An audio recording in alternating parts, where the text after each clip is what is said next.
Welcome to the Robert Hunt Financial Market Update. It's your host, Robert Hunt, where I look at the week's financial news that can be a bit confusing, misleading, and take you off course and help to make it actionable, understandable, and clear. What a week. What a show. I've taken the show on the road this week. We're on the road. We're near Montgomery, Texas. But wouldn't you know it, the show goes on, and there's plenty to learn. I'm down here playing golf. I thought about, could I come up with some golfing analogy and merge it with your investing? I certainly could. But there's so much good news. I don't know if we'll have time. We'll see if Robert's Corner allows for me to talk about hitting a 5-wood every stroke. Is that the index fund? Maybe it is. I don't know. But we've got great articles. We're going to look at Bill Ackman, Mr. Bill Ackman, the great hedge funder himself of Pershing Square, and his saga with his Netflix stake. Stock picker that he is. We then look at a Goldman Sachs report estimating that we're going to have 3% returns in the U.S. markets for the next decade.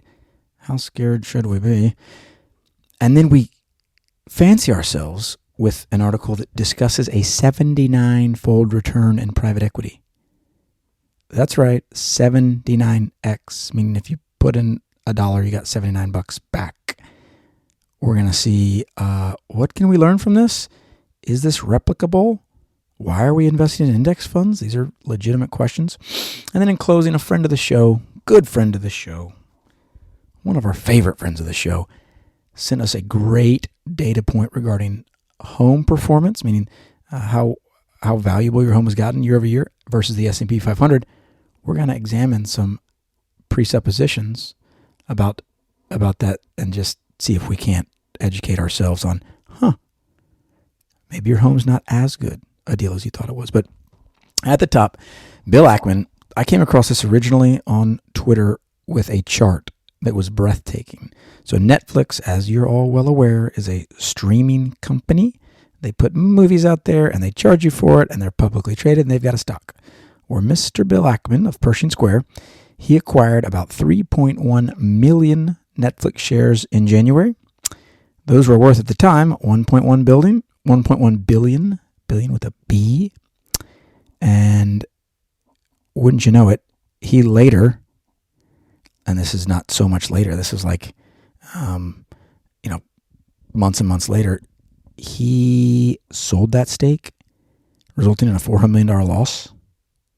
So I saw that chart and I went back and thought, okay, what's going on there? What was he saying at the time? Because that chart showed Netflix the day, basically around right at the time he sold it, stock went to the moon, went right back. The inverse of what Mr. Bill Ackman and his army of analysts had said occurred as to what he said was occurring. Listen to this quote.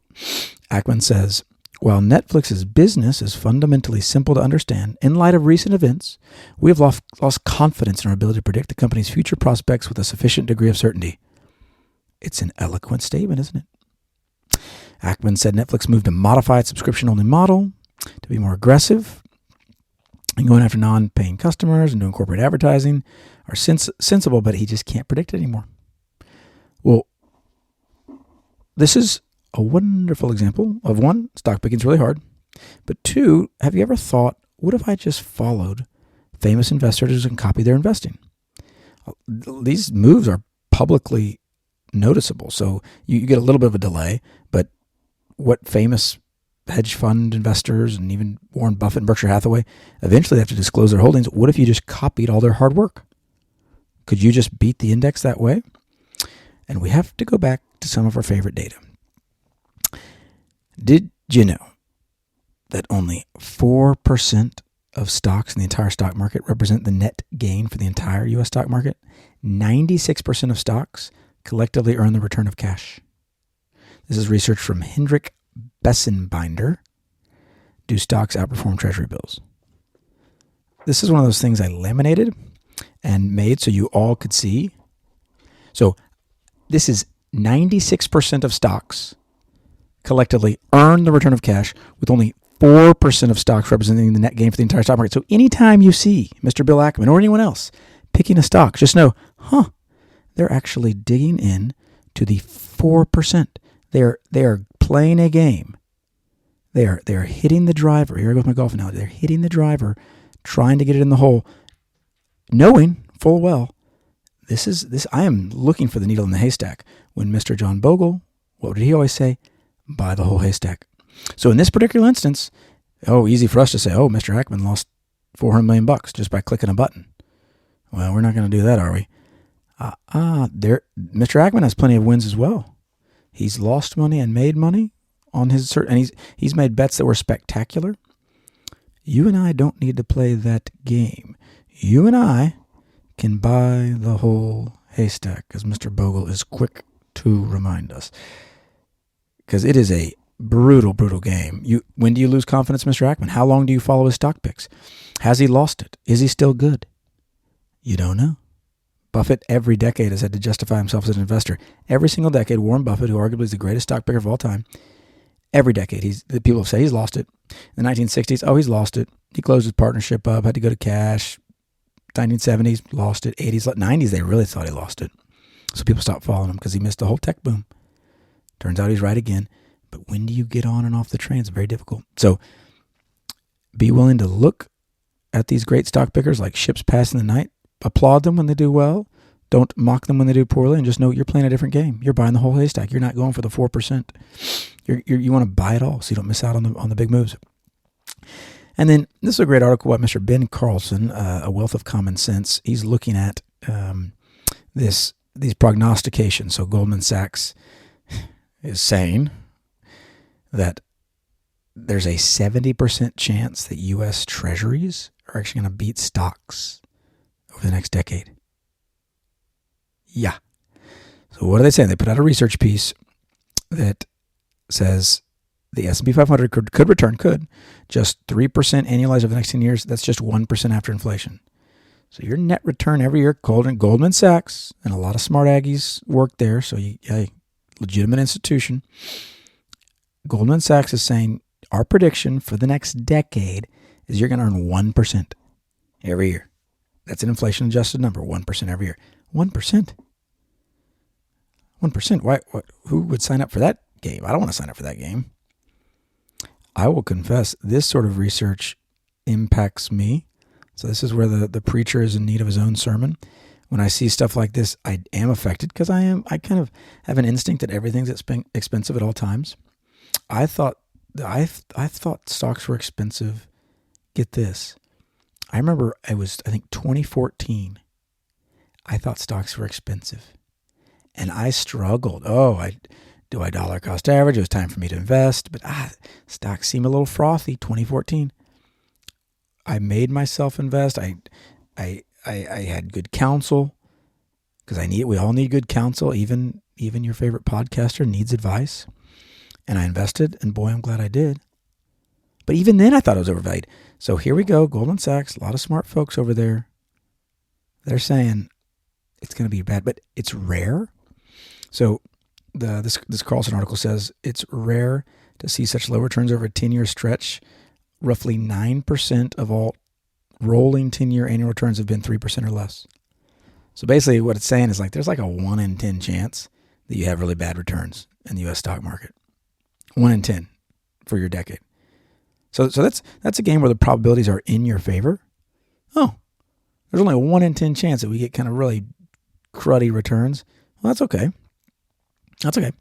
And they outline the decades that were a struggle, no surprise, Great Depression of the 1930s, stagflation of the 70s, and the Great Financial Crisis, that's 2008. For those of my younger listeners, there are a few of you I know. Some of you are very young listeners. This period that is referenced, the stagflation period in the 70s, there was inflation that was just going on like crazy. Many folks have said, that's what we're going to enter into. We don't know that. We cannot be sure.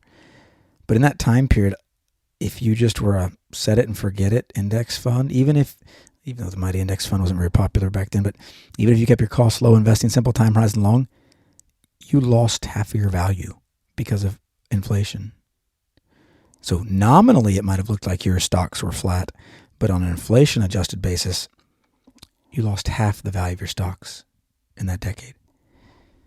This would be a difficult podcast. Can you remember just imagine if I'm doing this podcast, it's year 8 of this awful inflation journey, and I'm saying, hey guys, just keep buying. Keep costs low, investing simple. I think my listener base would dwindle considerably. My mother would still listen. I know she'd hang with me through that inflation decade. Very few of you would hang on there. I think her. So it is very hard when this research comes out to say, yeah, sure, we'll do this. What do I do to help kind of push back against these thoughts in my head when I think, oh dear, am I just a fool? Am I setting up for the 70s? Goldman Sachs, who am I? They've got an army of Aggies. I'm just one Aggie. How can I compete? Well, I go back to a lot of big charts. The big charts keep me focused. So I go back to 1801. And I know I've given this date on this podcast before, but this is what keeps me on the narrow road. $1 invested in 1801, and this is U.S. stocks. And the data, you got to be, I don't know how they get such good data, 1801. The annualized return is about 6.9% from 1801. Oh, they say 1802 to 2021. That means $1 is worth how much in 2021? From 1801 to 2021, $2.3 million. Gold, if you invested in gold in 1801, $1 of gold is worth $4 in 2021. I want to say that again. $1 invested in 1801, 2021 becomes $2.3 million. $1 invested in gold in 1801 becomes $4 in 2021. So whenever the inflation bugaboo people come at you and say, uh-oh, you better get in gold, better get in commodities, better, and they may be right. In the 70s, they were certainly right. But if you keep your time horizon really long, the productive capacity of enterprises and corporations, both in the United States and in the world, have proven they are a superior place for the long-term investor.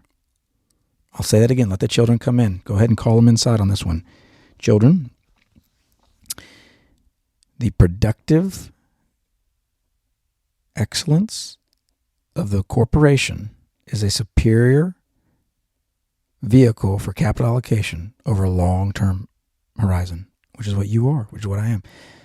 And the data speaks for itself. There are going to be rough decades, and maybe Goldman's right, maybe they're wrong. Last week, I talked about Vanguard kind of missing the boat. They did the best they can, but they weren't right. If you had taken their advice, you wouldn't have been glad you did so. So I'm sticking with it.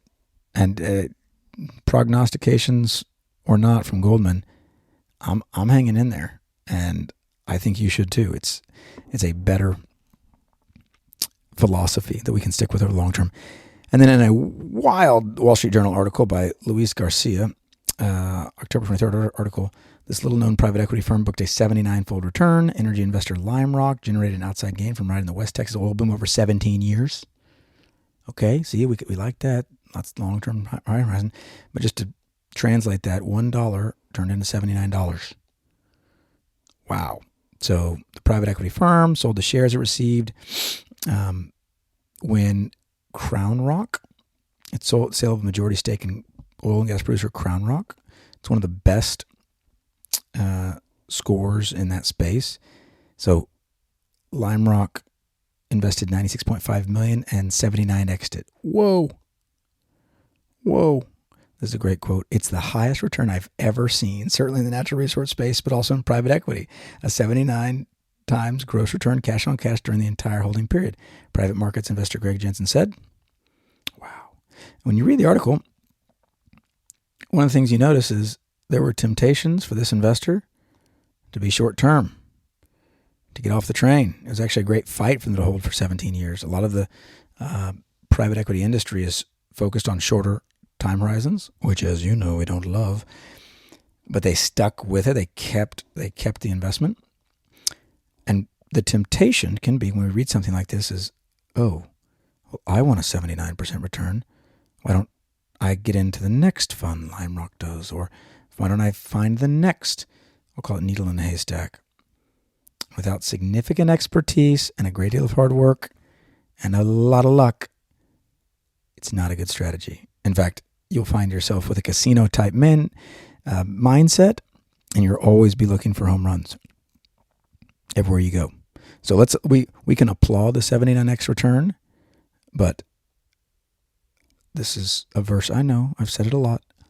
He who gathers little by little will prosper, but wealth gained hastily will dwindle. Now, in this instance, I could argue this is not hasty. This is 17 years and a whole lot of sweat and expertise and excellence, and they deserve a round of applause.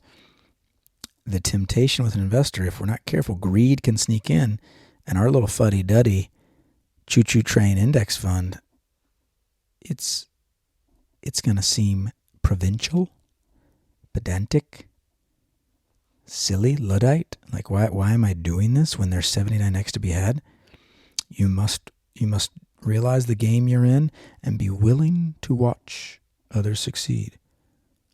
It's very difficult, but this is what Munger and Buffett would always remind us and themselves. Munger in particular, who's passed away sadly, no longer with us, but he would tell us, don't be covetous. Don't do it. Do not want what another investor has achieved with their outcome. Now, he may have a whole host of reasons to do it. I think there are a whole host of biblical reasons for that. But it also is a benefit and a blessing to you to play your game. Figure out what game you're playing and play that game. Do not think that because this occurred, you're somehow doing the wrong thing. I didn't get a 79 expert. Don't think like that. Be happy for those that did. But know the game you're playing. Be willing to stick with the game you're playing. Stay the course. Don't be covetous. Be happy for your friends. And then in closing, we can call it Robert's Corner. But it's really just a great article from a friend of the show. This is a tweet. It said, if you bought a house for $500,000 15 years ago and sold it for $2.5 million today, you would have still underperformed the S&P 500. Huh. And then their commentary said, I think people get amazed by real estate returns because it's the only asset they actually hold for a long time. And they say the word hodl, which it's slang in the Bitcoin world for just hold for a long time. This goes back to our moniker, cost low, investing simple, time horizon long. And I can't tell you how much I agree with this. I've heard with consistency over the years, I've done this work, but also just been in the world. People say, oh, my house is the best investment I ever made. And they're not talking the way Buffett. Buffett says that kind of colloquially about memories at home and he loves his house in Omaha. No, this is returns. Like the best returns people ever achieved was through their home. That's usually like a 3 or 4% per year return, your home. Now you get utility out of it, and that's great. Most people don't add up all the costs associated with the home, the insurance, the upkeep, all the rest. Most of those returns get eaten up by operating costs you have for the asset. But the reason why a home can be a great investment, it's pretty sticky. Pretty sticky. Difficult to sell, kind of a pain in the neck. So for some clients, believe it or else, they don't invest in the stock market at all. Not at all. Why is that? Their financial testimonies, we talk, I figure out how they're wired, how God made them, and afterwards, sometimes I say, I don't think you're a candidate for the stock market. That's usually a shock and a relief to these. And then, well, what do I do? Well, you seem like a great candidate for real estate or some other asset class that you have expertise in, and they usually are just relieved because it's going to put permanence is the secret sauce in investing. What can you stick with over 50 years? That's what you should do. If it ain't the stock market, hey, forget it. Stock market is just one of the vehicles. I like it. I think it's a good fit for most, not for everybody. What's a good fit for everybody is keeping those costs low, that investing simple, and that time horizon long, because that's what's going to give you the best shot on your investing journey. Until next week.